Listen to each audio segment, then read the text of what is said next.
Hello, Doobies and Yo, Movies yo, yo. 20. It's a big one. It's a big Doobies and Movies today. We're going to unpack the finale of season 2 of The Mandalorian.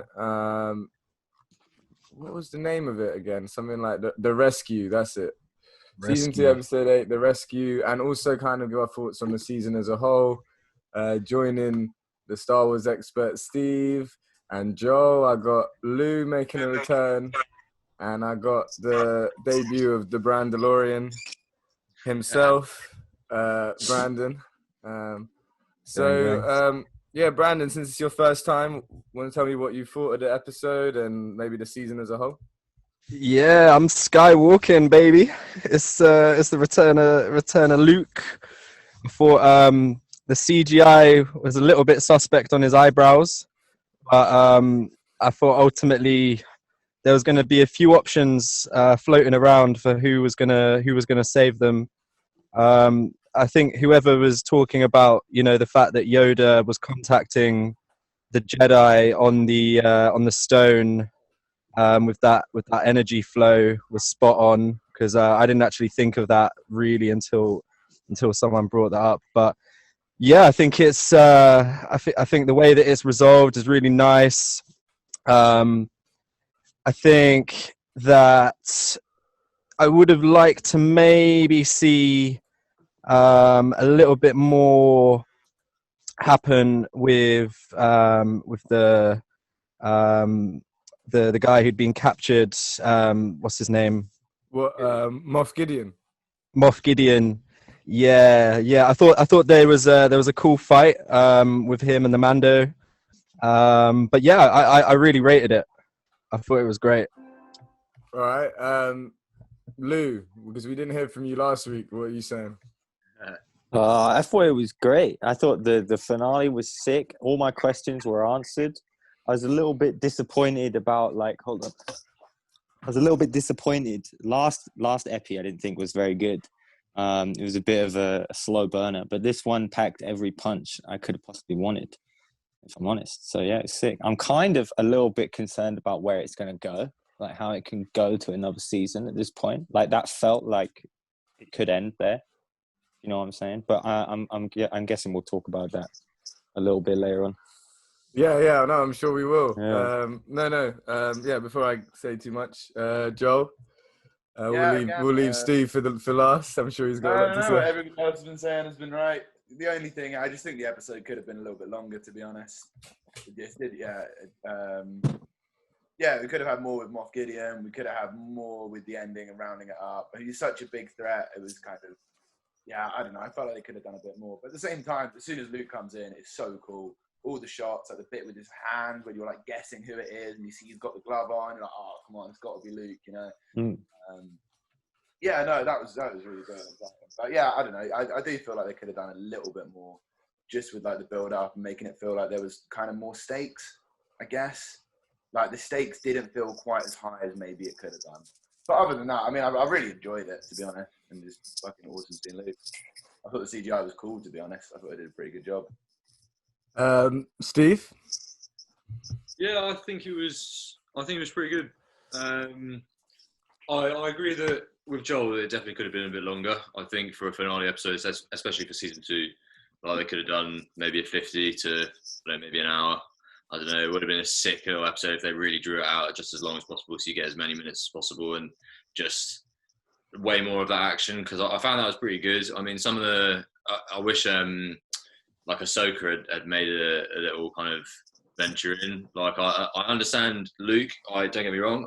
I did enjoy the whole Luke cameo. I think it was quite a good timing, and it did kind of make sense for the whole Baby Yoda on Tython, and it did kind of build into this whole kind of concept that there's still like a big Jedi presence at the moment, because Luke hasn't like disappeared like he does in the sequels and shit. He's still about, and he's coming around, and he's become a player in the Mando series. But I feel like Ahsoka would have also been pretty sick there, especially because she wanted to find Thrawn, and I was hoping there'd be a little cameo, not like maybe him in it, but like a lead to him. Like I thought that's where we were going to go series wise.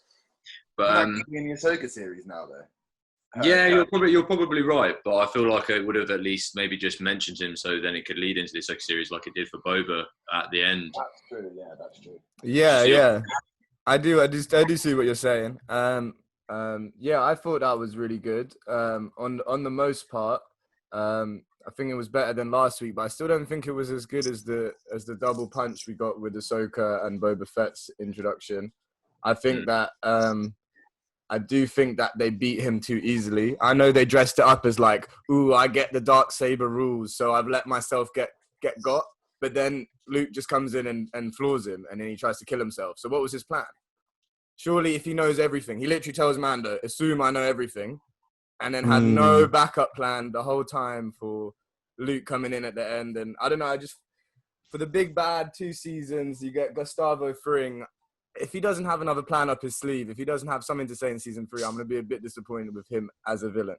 But the episode was sick. I love all the big action set pieces. I love Luke coming in. Almost for a second, I was trying to be like, think outside the box, and I was trying to tell Joel like, nah, it won't be Luke. It will be what's his face from Jedi Fallen Order, or someone like outside the box. just come in and say that would have been fucking impressive. I'll tell you that. Shit, that's the kid from that game. Yeah. But no, obviously it was better that it was Luke. No, like I also heard that they were potentially talking about, Bucky from Avengers being the young Luke, because he looks kind of similar, but it obviously wasn't. It was CGI. It looked like, have you seen the deep fake videos of like Obama and Jordan Peele? It looked just like that. It was exactly like that. Lick this back together. No, it was quite odd seeing that kind of CGI. Like, I think the only kind of thing I seen like it was in Fast and Furious after Paul Walker died, when they had some shots of Paul Walker that wasn't actually Paul Walker, and it was a bit weird. But I did get goosebumps, to be honest. Like when he starts using the Force to just fuck everything up, because it kind of gave me the realization now, the Disney franchise, if they are going to start, making these really dope series, I'd love to see. I can't wait for these Jedi spin-off series, man. Yeah. I think everything's there now, and I can't wait to see some more Jedi action. Yeah, no, me too. I think the Obi-Wan series is the one I'm looking forward to the most. And I think that obviously it's sick that Jedi are coming into this show a little bit. One thing I didn't understand quite was they said that that Dr. Pershing was a clone. Can anyone explain that? He was a clone. He was a clone scientist. He was the guy who helped. Okay. I was like, you're just not a clone, because you would look like. The only time they were talking about actual clones was when Bo-Katan was like to Boba Fett, like, you're a clone, like you're just like. Oh yeah, that was savage. That was proper. When he says that he wasn't your father, he was your donor. That was like, oh mate, that's not odd, mate. Do you think moving forward we're going to see the evolution of Grogu? It will take so long for him to grow up. I don't know how they can do it. They could maybe do something like in the future where it's like 100 years on and he's like grown up or something. Or maybe the next trilogy. Maybe he's the main character in the trilogy, the sequel trilogy, if they ever do that. Oh, that's cool. Yeah. That's not a bad shout. I mean, I can see Disney doing something like that, but I mean, yeah, it is a fair point that I don't think we'll see him in any TV series, because like he's 50 years old at the moment. Yeah. So the fact that he's 50 and like he's the same species as Yoda, and Yoda was an old man when he was like 900. So like, it's going to take a long time for him to get there. It's got to be at least another 50 years, if not 100 years, until he's probably like 100. Keep him like a young, like teenager. Think about it. Like if you're 90 years old as a human, you're an old man. If you're 900, you're an old man as Yoda. So technically, 200 would be like 20. Yeah. That's exactly it. So with that stuff, like with Grogu and stuff in that episode, I was quite touched, to be honest, with him the whole episode. I thought the way he kind of yearns for the Force, or feels Luke's Force, and is touching the screen, is like he feels his connection. I thought that was nice. And then when he says goodbye to Mando, and he's like, whatever, like Mando's confused what he's saying, and Luke's like, he wants your permission. I thought that was a nice little touch that, like, he sees Mando as his dad, which is quite nice. But yeah, to move forward and to answer kind of what Lou was hinting at about where they go from here, I think that is now, I'd kind of understand it like these first 2 seasons would be like a setup for Mando or Din Djarin, whatever, to kind of understand who he is, and then a bigger plot comes in, and now we know him, we're connected to him, we understand him. And I think the bigger plots are yet to come, and it'll probably link in with other shows, like Steve says, maybe Thrawn and Ahsoka, and all these things will come together. But I do think that's almost like his origin story now, if that makes sense. He had this like deep experience with this little baby Jedi, and now he's met other Mandalorians, and he's you know what I mean? They're gonna the Darksaber and all this mad shit. That's what they didn't answer that, to be fair. What happened with No, it? they did not. They did not answer that, which is exciting stuff. But Mandalore's not a planet anymore. Is that right? What, like Yeah. Pluto?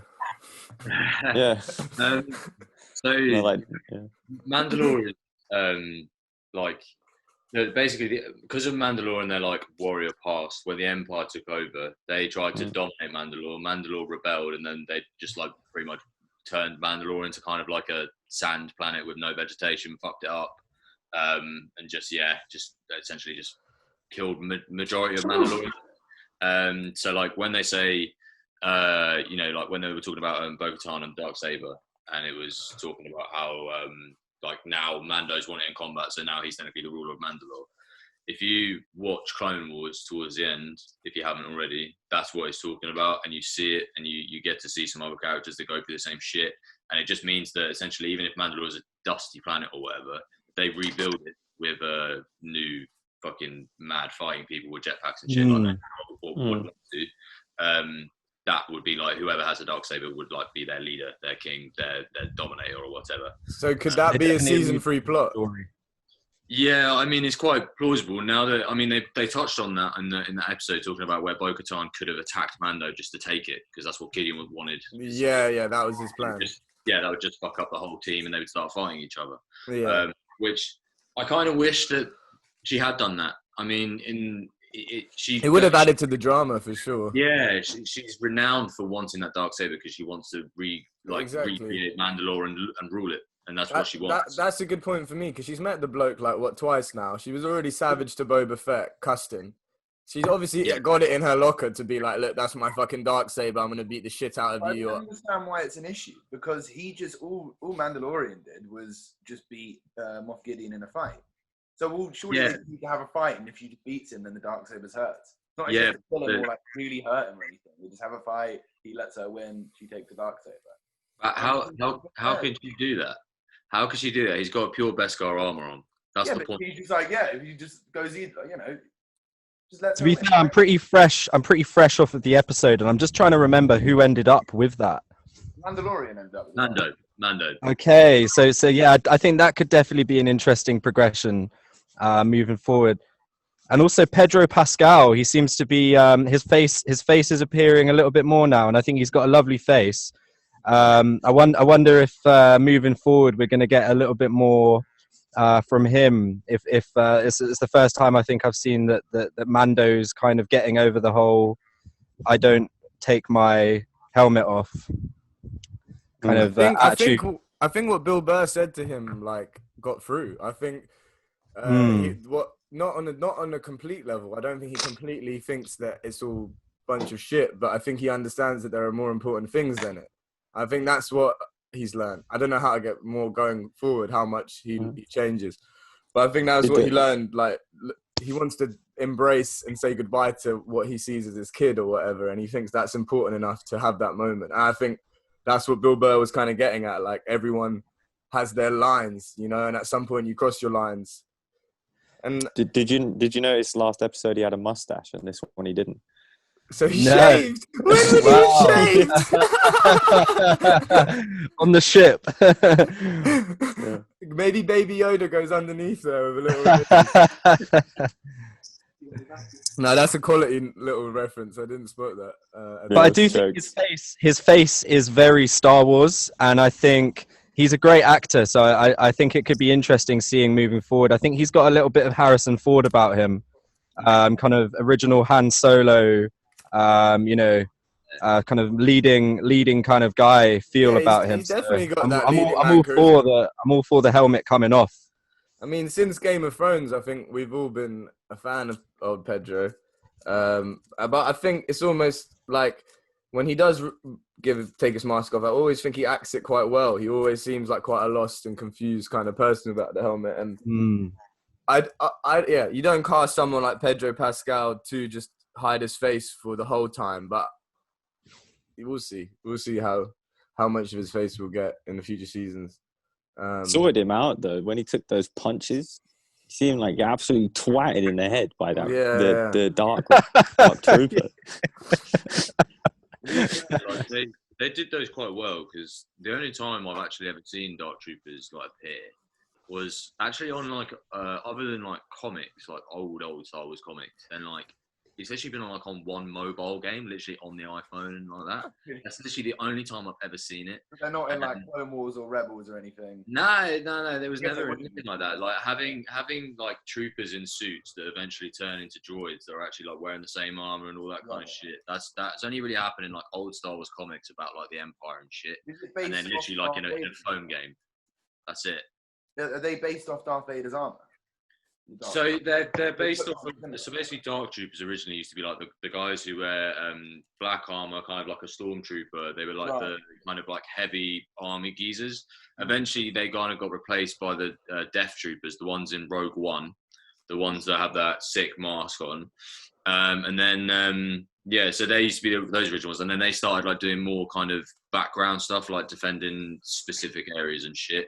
And then now they're like the remainders of what Moff Gideon's got after the Empire's fallen, because they're droids. They're just they've been up. They used to be troopers, now they're upgraded to droids, so they can just store them somewhere. And they're fucking beefy, mate. Like they took shots, like lasers bounced off. They literally like could take punches. They were massive droids. So I don't really understand how the droids in the prequel series could be so shit. They're like these shitty things, and then somehow 50 years later they somehow find the technology to create absolute hard droids. They don't even need guns; they're just punching people.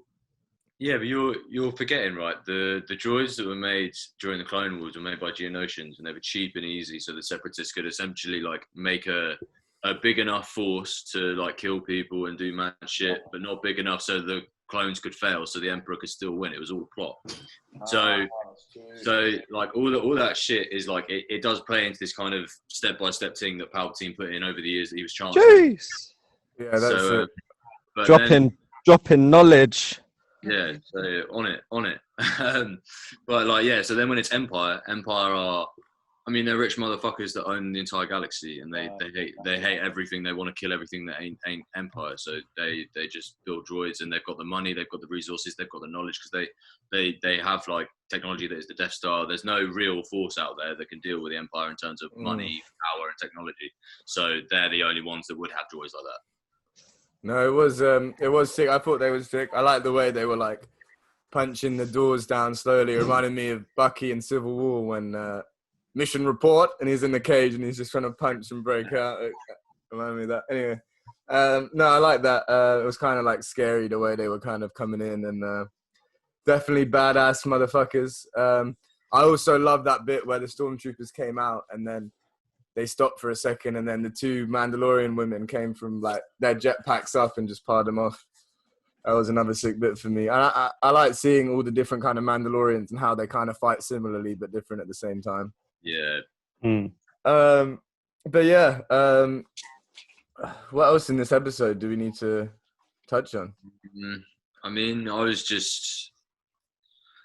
only thing I think of, I think the Beskar spear was quite sick as well. I think that was a nice touch that it was actually used in this episode properly. It wasn't just like lying around doing nothing. It was proper, like there was a lightsaber fight. Even though I wish it was a bit better. I wish Moff Gideon was better with a blade.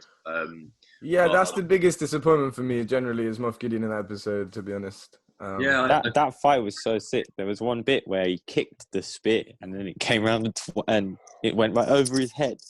Yeah. And it hit, that was so sick. It was really well choreographed. Yeah. No, it is all sick. I just wanted him to have more in his locker. 100%. As an Imperial officer. He talks such a big game as well. Yeah, exactly. He literally says, I know everything. But yeah, we might have lost Brandon. I don't know. Yeah. I mean, just looking over notes at the moment, see if there's anything I've missed.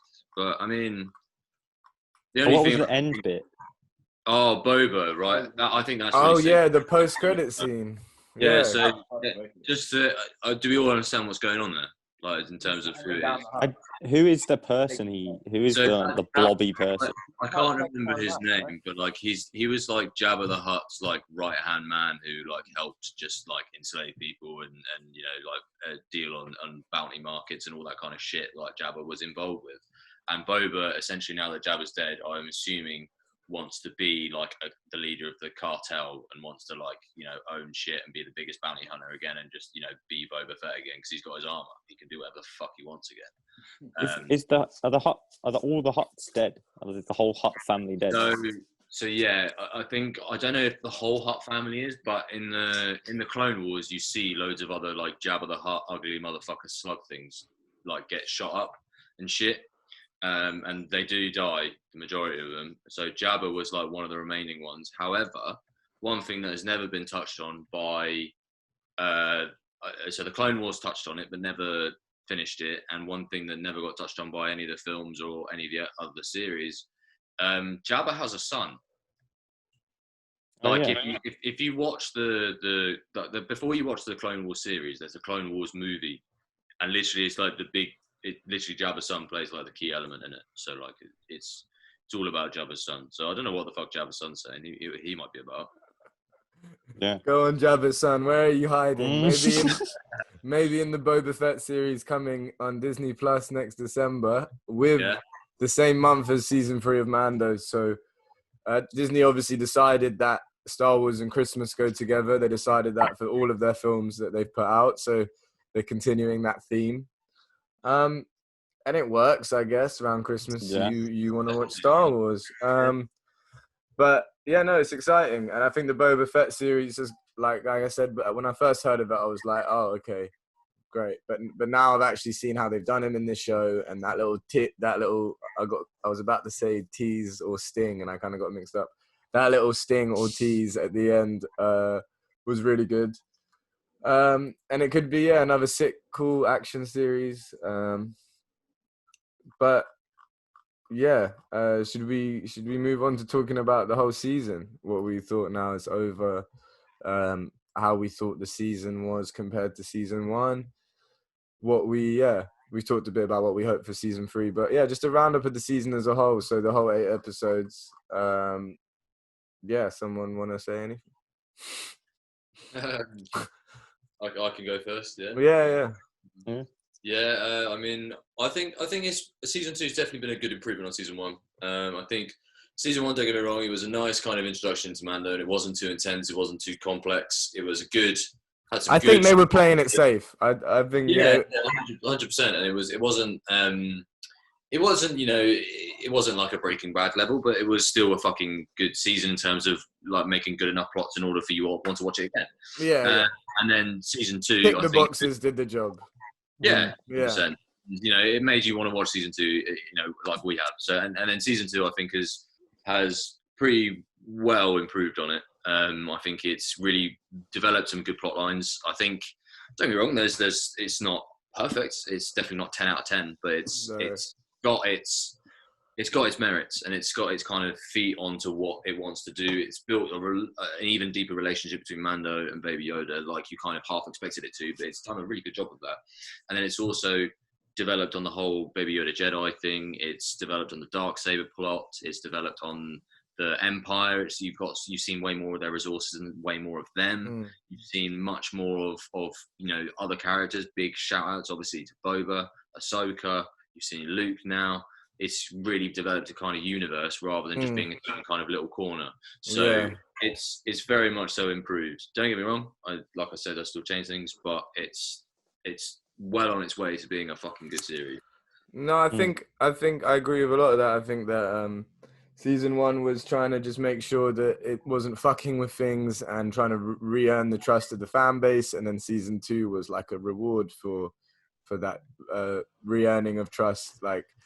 And there was a lot of stuff that, tied the universe together. I think the biggest praise you can give them is that they've got people excited for Star Wars again, which seemed like it became a quite sad little corner of the film world. And they've done a really good job at even me now, who I was pretty like whatever.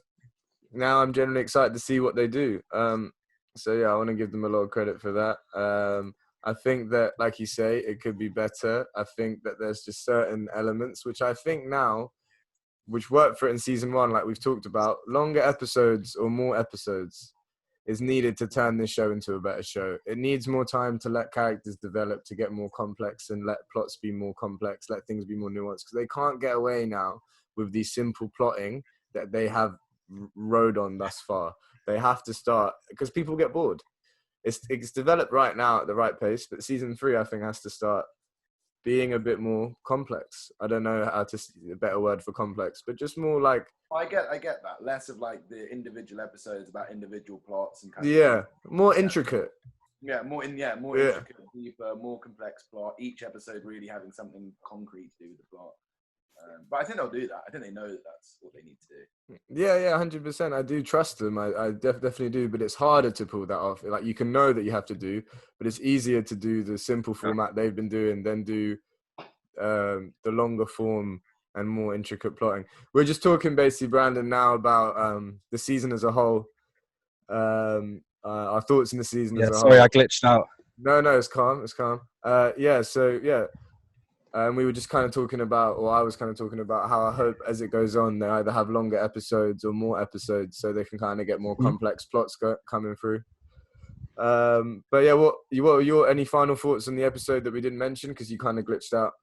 Yeah, sorry about the glitch out. Yeah, so I think you've already alluded to it really in terms of wanting to see the progression of like, you know, the villain. I think is ultimately for me what makes me excited about the fact that Darth Vader is rumored to now come back. I don't know if that's confirmed, that we're getting some more Vader. We're getting Anakin from the prequels coming back in the Obi-Wan series as Vader, as a young Vader. Yeah, because I feel like maybe the Star Wars franchise has been missing like a good villain for a while now, and I think if it is the progression of you know the way that it's gone in the Mandalorian so far, you know, wanting to see a little bit more from our guy. What's his name? The main bad guy in Moff Gideon. Mando. Moff Gideon. His name gets me every time, man. Because I think is it spelled moth as in a moth? No, like 2 F's. Apparently, it's a position. It's like okay. It's like a rank. Okay. Grand Moff Tarkin and that shit in it. Yeah. It's like kind of like a captain or commander kind of thing, and then Gideon's his like last name. Yeah. So I feel like my thoughts would just be that moving forward, I think I want to really kind of start getting those kind of elite level villains. Yeah, I agree. Back into the Star Wars universe. They really do make you feel like you know you love to hate them, you know. Yeah, and I want them to have better plans. That was my main problem with this one, because I was like, okay, he seems like he's got something up his sleeve. Otherwise, he wouldn't have just died that easy. And he talked this big game about how he knew all this stuff. I want to have those kind of villains, and it's harder in a TV show because you have more time to kind of give away things. But just to develop someone who like makes sick plans. I like it when a villain actually comes up with a genuinely sick plan. That's genuinely hard to come up with a way to stop it. I agree. I think more elite level villains, like world-class villains. I think that's definitely one. Like, I think that's one major flaw of this episode was the Moff Gideon being as kind of as tactical and everything that he has been so far. Then Mando giving him a hologram message telling him he's coming for you, Baby Yoda. Yeah, kind of giving it away. And then his plan was essentially just to, like, even though you could see that he was suspecting it might be something suspicious when that, like, transport ship was just flying into the bay when the TIE fighters were coming out, even though they were telling him not to. And he didn't do anything about it. Then they boarded, and then they attacked, and he just set the Dark Troopers out. I feel like there should have been a bit more depth for the way he was so tactical. Do you know what I mean? Maybe there was some like secretiveness about it, because he did harvest the bit. Like he said, he got what he wanted as well, didn't he? He said he got the Grogu's blood, which obviously was not true. on that ship. I didn't even consider that. Yeah, that is true. Yeah. That's a good point. So he was probably just told to surrender. Like at that point, he was probably told to like fight it out and do what he needs to. And Yeah. in case anyone found out about the No, greater plan of like what they want the blood for. improved the episode for me. Actually, that has improved genuinely because now I understand a little bit more why he would have just pussyfooted around. Because actually the job was done, and he's just actually a middleman in the grand scheme of things, and he has superiors, and they would have just told him to surrender and not give away anything. So who are Moff Gideon's superiors then? Do we know that? Darth Sidious. Technically, in the grand scheme of things, Palpatine still. I mean, because he's. Okay. So could we see the return of Palpatine, maybe? So I don't. What it's leaked so far, obviously, in the episode where they went to that lab, you saw them trying to clone, and that's obviously a link to Snoke. But in terms of Palpatine is probably like just, I don't know, somewhere like, or maybe on that planet Exegol where like they go in like the final sequel, and that might be where he's from. But I think directly, more than likely, is either Thrawn or some other Imperial officer who is in between him and Thrawn. Because Moff Gideon's only a Moff, right? There's a lot of other ranks in between Moff and Grand Admiral. Like Grand Admiral. Sorry. Do you think we're ever going to get a Darth Maul spin-off series? Because I'm living for that moment when they really give Darth Maul a storyline. My God, like I would. That's what I want. I'd love to see a Darth Maul series, but the problem with that is they've covered all of Darth Maul's timeline already. In Clone Wars. And Rebels. And right. He's covered in everything. Like maybe some live-action versions of those stories would be cool. Yeah, but I guess that's kind of off topic. If they were ever going to do something like that, I would like to think that they would do like when like Palpatine's teaching Darth Maul, like as his apprentice, and he's torturing him and you know showing him how to like feel hate and darkness and that would be sick. That would be sick. That and the thing is, like in Clone Wars, you see the planet that Darth Maul comes from. It's called, I don't know if you've got there already, Dathomir. It's where Asajj Ventress comes from. Yeah. We've been seeing that on Clone Wars. There's when they trial loads of the people on that planet to be like a new. Yeah, Ventress does it, innit? Yeah. Well, Darth Maul bred by Mother Talzin to be a warrior and to be like a sacrifice, and then Palpatine came along to the planet and took Darth Maul, and then essentially tortured him and turned him into this Sith. And Darth Maul, considering if you think about it, right, because he's a Darth, and Darth is also a rank in terms of Sith. If you're a Darth, you'll be like Darth Vader, Darth Sidious, Darth Tyrannus, who is Captain Q, and you know loads of Darths. But when you think about Kylo Ren wasn't a Darth. Snoke wasn't a Darth because he was just a clone, but he was. So you know, in Lord of the Rings, when Gandalf falls, and we think he dies, you know, I think there could be a real lead on from that moment when Obi-Wan cuts him in half, but you know, we know that he didn't die in that moment. So I wonder if they can kind of take it from that moment. That would be really cool, like the rising of Darth Maul from his duel with Obi-Wan. I mean, that would be a great place to take it off from. Yeah, I mean, they have, again, like in Clone Wars, there's a small gap in between when that happens and when he gets found in Clone Wars, and the only thing that really happens is Darth Maul goes fucking insane, and then the rest is covered. That could be a mini series. Darth Maul going insane. Yeah. I'd watch it. Motherfucker! 20-minute episodes. Sorry? Have you not seen that bit of Clone Wars yet? No, I haven't got to Darth Maul. We finished season 3. I've seen that shit. Yeah, when you see Darth Maul insane for a bit. Yeah, let's do it. Yeah, it's so mad. It's so funny, man. It's absolutely hilarious. Yeah, I'm gonna have to check that out. Yeah, gonna definitely see that. All right, okay. So I think maybe it's time.